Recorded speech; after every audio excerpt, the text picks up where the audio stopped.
Hey, all, welcome back to the Defiant Spirit. Baruch Levi, also known as B. Thank you for tuning in. I want to talk to you today about one of my favorite topics. I know I've spoken about it before. I know I'm going to speak about it again. It is simply that important to me personally and professionally. And I'm just going to share with you a little more personal. I've shared it before in many talks, but also in my book, Spark Seekers.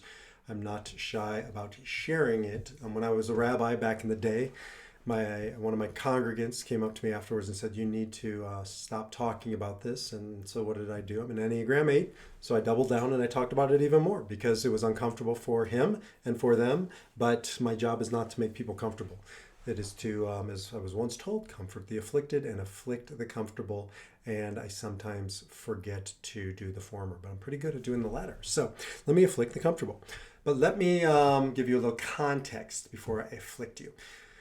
I began a podcast a couple episodes ago with my good friend and I almost said friends, my good friend and business partner in the Meaning Academy, Dr. Daniel Franz.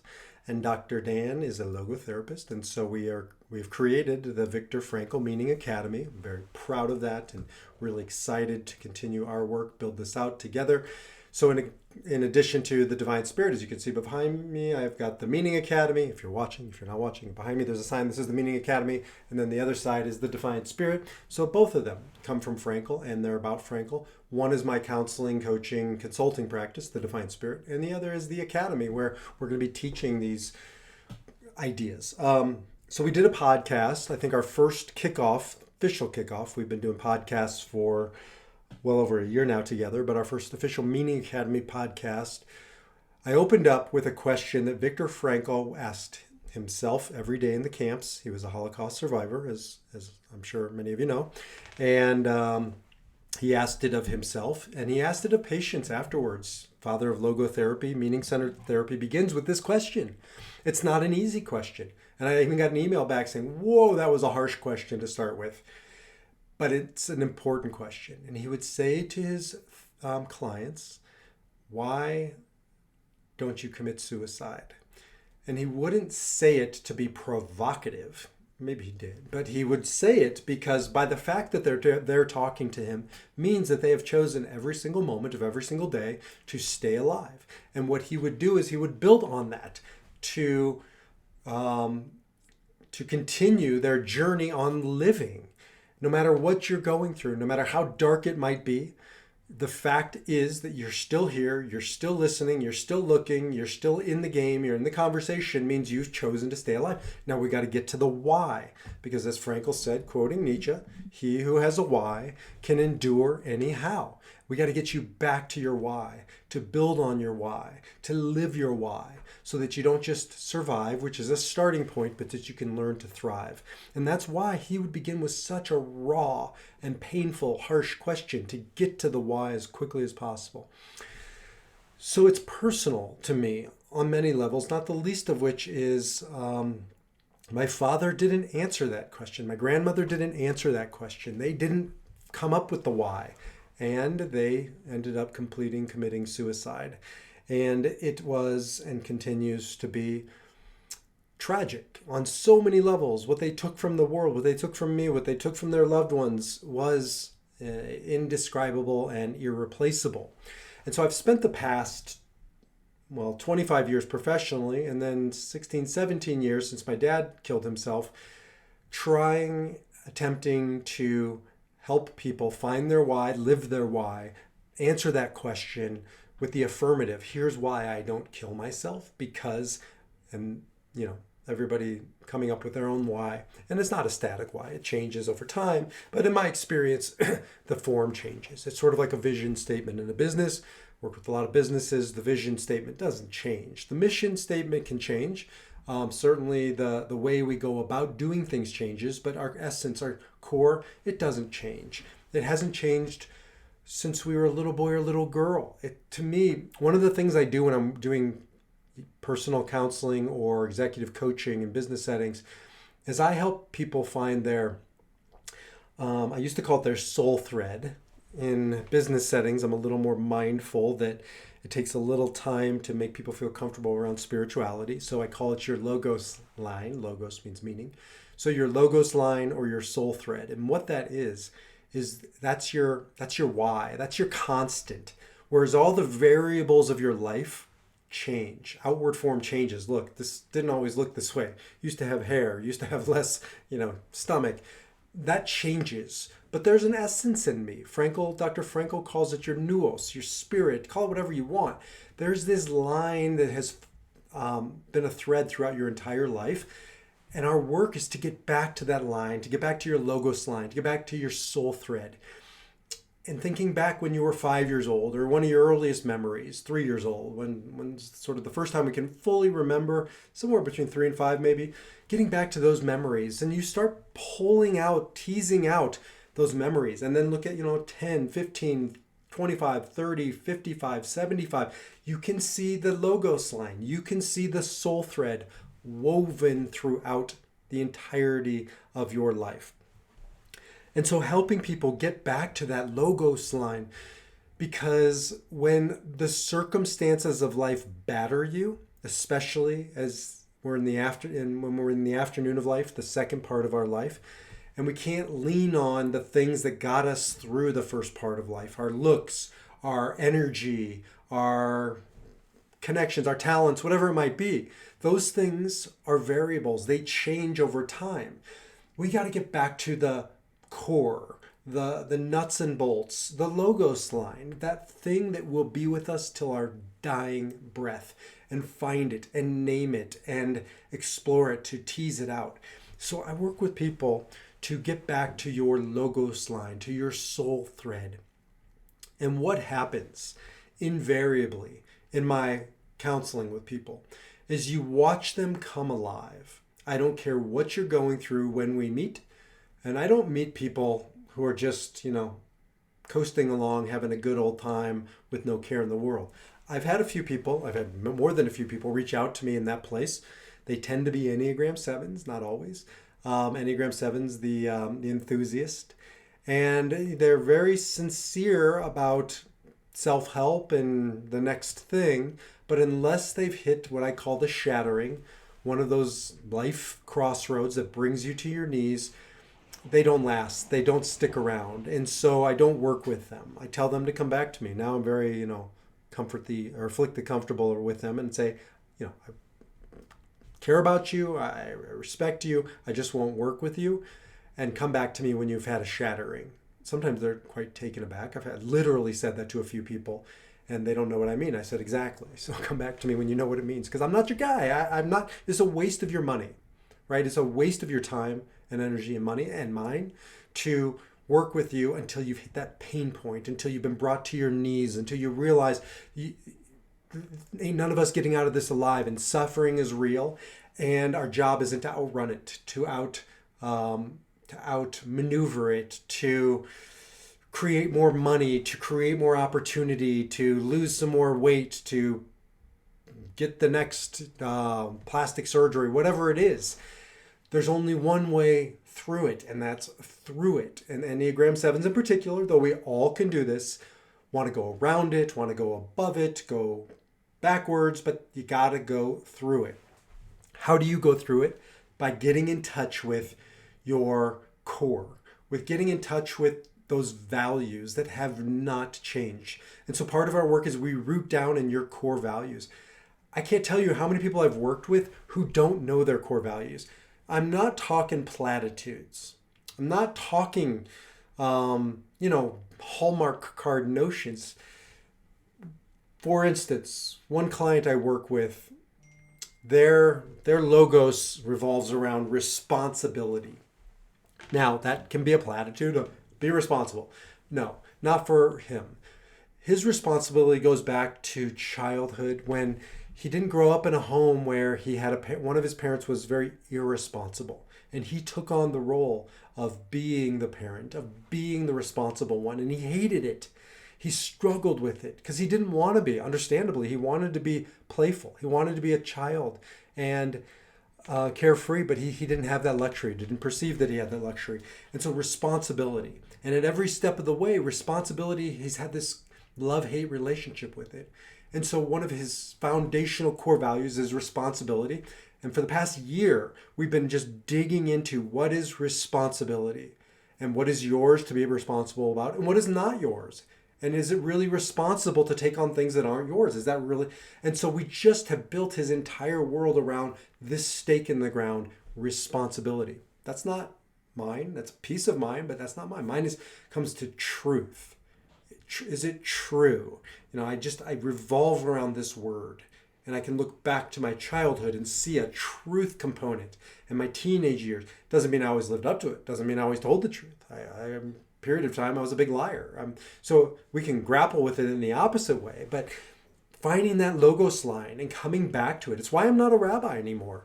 I couldn't do it. I'm still rabbi and a congregational rabbi because I didn't feel like I was in my truth teaching this beautiful tradition, but I wasn't living it. I don't see it as fully mine. I'm a spiritual mutt. I wanted to be a spiritual mutt. Again, I couldn't stand up there and be a spiritual mutt while doing more Buddhism and yoga, Hinduism and other isms and not Judaism and be paid for to be a representative of this community. I couldn't do it anymore. And so I let it go. I handed it over to somebody else. It took me a long time to get there. And I felt liberated and free. I'm still a Jew. I still am grounded and anchored in it. It's my soil. But my point is that I really have grappled with this idea of what is true, because I can't live a life that's not true. I was actually going to do a different conversation around another piece of my dad and my grandmother and other people I counsel. And we'll do this in two parts. So I want to stick with this conversation today of the logos line, your soul thread. And then in the next one, I want to get to what happens when you lose your connection with that line, with that thread. We can't go to the mirror. So part one is the logos line. Part two is the man or the woman in the mirror. So coming back to your soul thread, your logos line, when you feel untethered in your life, you have to come back to what is true. What anchors you? What is an immovable object? Your North Star. Everybody has one. Everybody. I don't care how far you have strayed. I don't care what you are going through. We all have one. For Frankl, in the Holocaust, his was, as he said, he was once asked, "What's your why?" And he said, "My why is to help other people discover and live their why."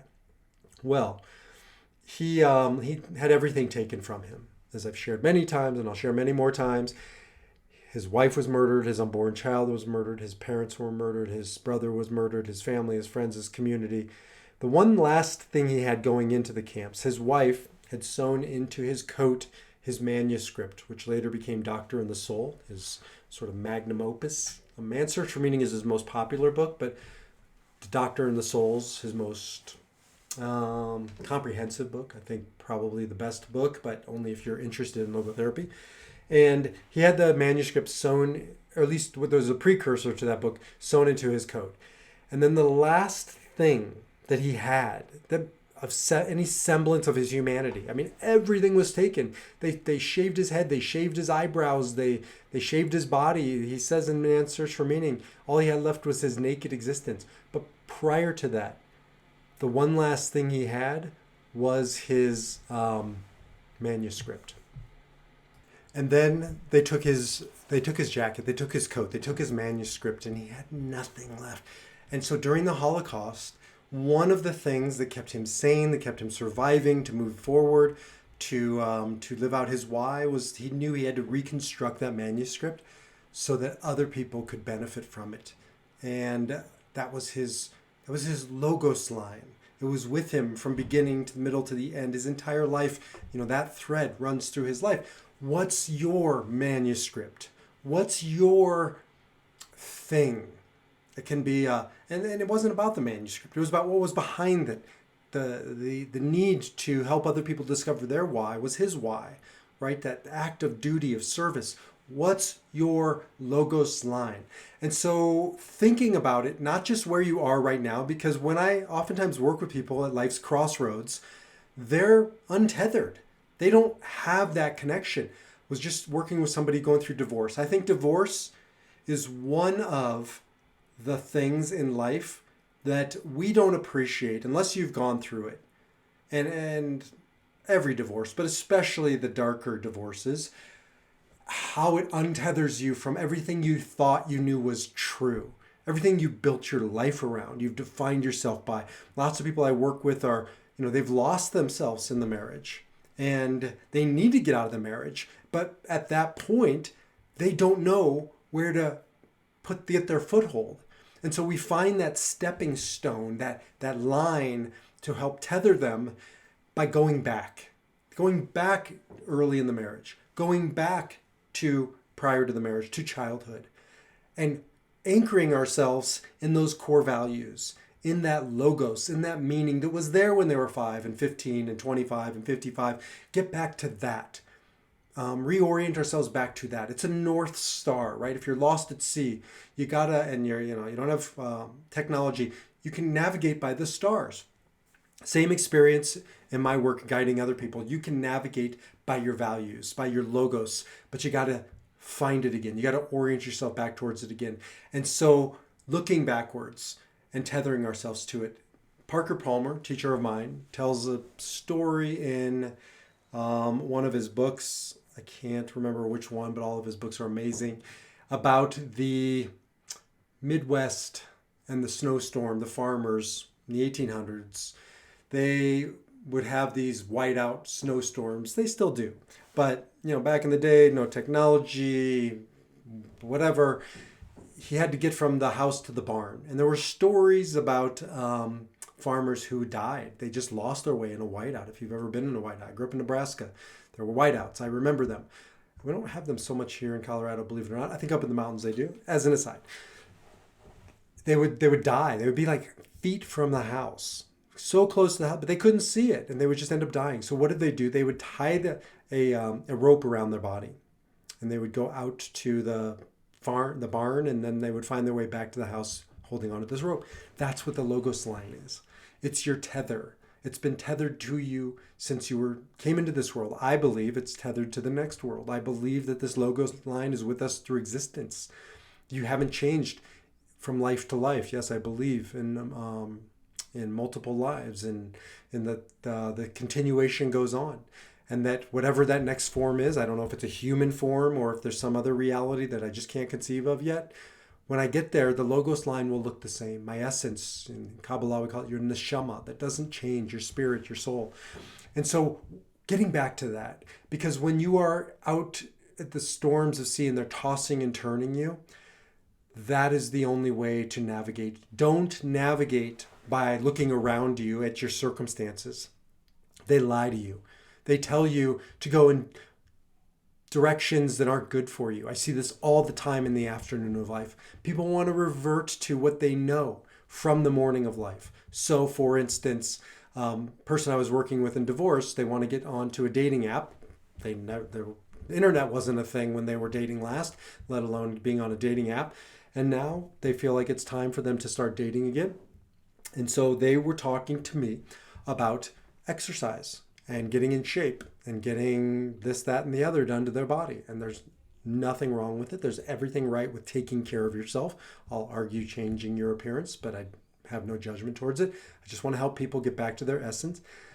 But yeah, so I said yes, like hire your trainer and go to the gym and do those things if you feel that that's how you want to express yourself in the world. But that's not enough. That's a morning of life rule, because you can't do it forever. There's diminishing returns, right? You're not going to have the six pack. And if you are 60 years old and you have a six pack, I would argue that you're probably placing too much attention on the body and not enough attention on more important things in the afternoon of life. It's a fine line. So we talked about, yes, get ready in those ways, but get ready by getting back to your core values. Let's get those values anchored down so that when you meet him or her, you won't lose yourself this time. They're an Enneagram 9. Enneagram 9s, peacemakers. I work with tons of 9s in the afternoon of life because they feel like they've lost their voice. They've lost their message, their mission. And so we help them get back to those core values so that whoever they meet on wherever, Cupid.com, I don't know, wherever they meet them, whoever it is, that it'll be on their terms. It'll be their core values. It'll be their logos. This time they will bring a whole self, and it won't be two halves making a whole. It'll be two wholes coming together and create something synergistic. But you can only get there if you know who you are, if you're grounded down into the soil of your values, and if you're committed to holding on to this rope, to this logos line, to anchors you to your barn, to your soul, and not letting go. And so that's the work that we do at every point in life, but especially in the afternoon of life. So if you're listening to this, we'd love to talk to you and work with you on your logos line, on your soul thread, to figure out what it is, to anchor ourselves around it, to ground down into it, and to move forward based on it and it alone, to navigate by that North Star that was, is, and will always be you. In the next podcast, as I mentioned, we'll get into my original idea, which was the man or the woman in the mirror. And really, that's what happens when we lose our connection to our soul thread, to our logos line. So we'll get there. Stay tuned, part 2. But for now, discover and live your logos line, and ultimately defy your number and live your spirit. And that's what this podcast, and that's what my work is here to help you do. So I will see you over at thedefiantspirit.org. Don't forget to check out themeaningacademy.com. You can get all of that, everything that I'm talking about, by finding your way to one of those two websites. And I look forward to talking to you in the next podcast.